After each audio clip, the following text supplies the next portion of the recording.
আজকে এখনো কেন জেগে আছি বলো তো? দেখো 12টা 20 বাজছে, এই মাত্র আমি দই বানালাম। জাস্ট দই বানানোটা কমপ্লিট করেছি, তারপর তোমাদের সাথে কথা বলছি। এখনো কেন জেগে আছি বলো তো? আমার ছেলে ঘুমিয়ে পড়েছে অবশ্যই, আর উমেশ এখনো অফিসের কাজ করছে। ওদের এখন অনেক কাজ চলছে, তো সেই জন্য আমিও জেগে আছি। কারণ আমি ঘুমিয়ে পড়বো আর ও এতক্ষণ ধরে জেগে কাজ করবে, সেটা আমার খুব একটা ভালো লাগে না। কারণ আমাকেও যখন রাত্রে জাগতে হতো তখন উমেশও কিন্তু আমাকে সাপোর্ট করতো, ও জেগে থাকতো আমি যতক্ষণ না ঘুমাতাম।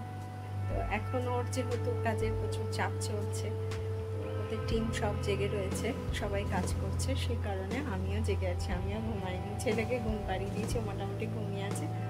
ভালো করে দুধ গরম করছি, খুব অল্প পরিমাণেই করছি। দুধ ফুটে গেছে, দুধটাকে কম করে দিলাম, তারপরে আরেকবার গ্যাসটাকে বাড়িয়ে বন্ধ করে দিলাম গ্যাসটা। এবার হালকা ঠান্ডা করতে দেব। আমি ভাবলাম যে তাহলে আমি একটু দই বানিয়ে নিই, দই তো অল্পই একটু ছিল, তাহলে দইটাই বরং বানিয়ে নিই, যতক্ষণ দেখা যাক ওর কাজটা এখন শেষ হয় কিনা, আরও সময় লাগবে, ততক্ষণ দইটা বানানো হয় না।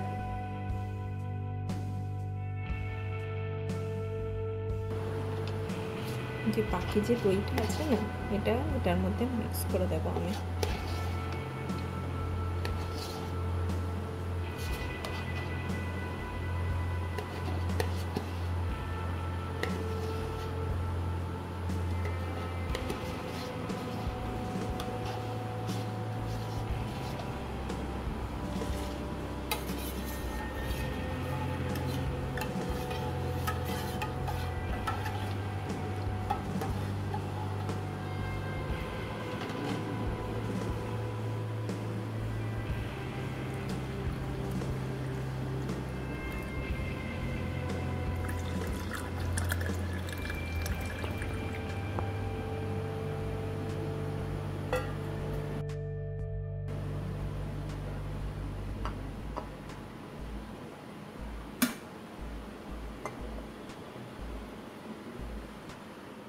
বানানোটা খুব সহজ কাজ।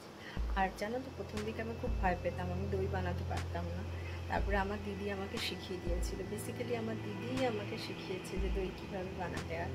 আমি যখন মানে হোস্টেলে থাকতাম তখন আমি নিজে দই বানিয়ে নিতাম, কারণ আমার দিদি শিখিয়ে দিয়েছিল, তখন দই বানিয়ে খেতাম। আমি একটা জিনিস ভুল বললাম জানো তো, মানে দইটা বানানো হয়ে গেল না, দইটা আমি বসালাম।